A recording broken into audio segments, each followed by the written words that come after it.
സത്യമ്മ പറഞ്ഞിരുന്നെങ്കിൽ ഞാൻ വീട്ടിലേക്ക് വരുമായിരുന്നല്ലോ. അത് വേണ്ടാന്നേ മനഃപൂർവ്വം തീരുമാനിച്ചതാ.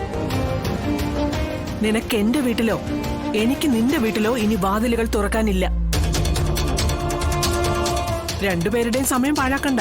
പാതി വഴി തന്നെയാ നല്ലത്. ഇനിയൊരു കൂടിക്കാഴ്ച ഉണ്ടാവില്ല. ജീവിതത്തിൽ അവസാനമായി നമ്മൾ കാണുകയാണ്. നീ എന്റെ വീട്ടിലേക്കോ ഞാൻ നിന്റെ വീട്ടിലേക്കോ വരാൻ പാടില്ല.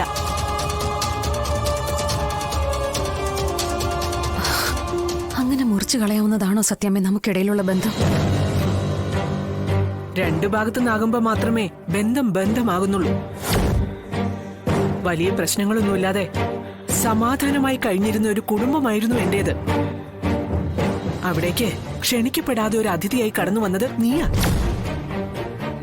എന്റെ മകനല്ല, നീയാ താലി കെട്ടാൻ നിർബന്ധിച്ചത്. എന്നിട്ട് ഞാൻ നിന്നെ സ്വീകരിച്ചു.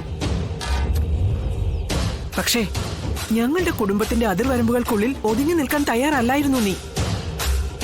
എന്റെ ഇഷ്ടമല്ല, തന്നിഷ്ടം നടക്കില്ല എന്ന് വന്നപ്പോ നീ എങ്ങോട്ടോ പോയി.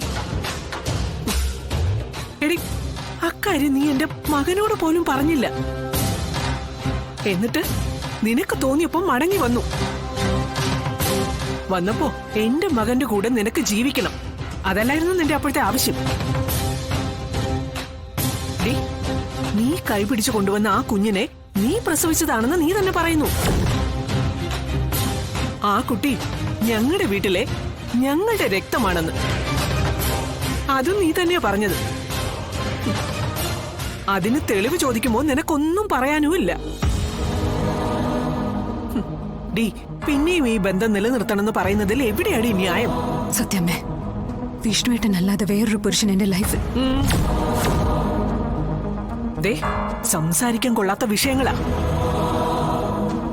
അതേപ്പറ്റി ഇനിയൊരു സംസാരം ഇല്ലെന്ന് തീരുമാനിച്ചതാ. അതുകൊണ്ട് തൽക്കാലം അക്കാര്യം വിട്ടേക്ക്. സത്യമേ, എന്താ ഇപ്പൊ സത്യമയ്ക്ക് വേണ്ടത്? എന്റെ മകന്റെ ജീവിതം. കൊറേ കാലം നീ അത് യഥേഷ്ടം പന്ത് തട്ടി കളിച്ചു ഇല്ലേ? ഇനി അത് ആവർത്തിക്കാൻ പാടില്ല. വിഷ്ണുവിന്റെ ജീവിതത്തിൽ നിന്ന് നീ ഒഴിഞ്ഞു തരണം എന്നേക്കുമായി.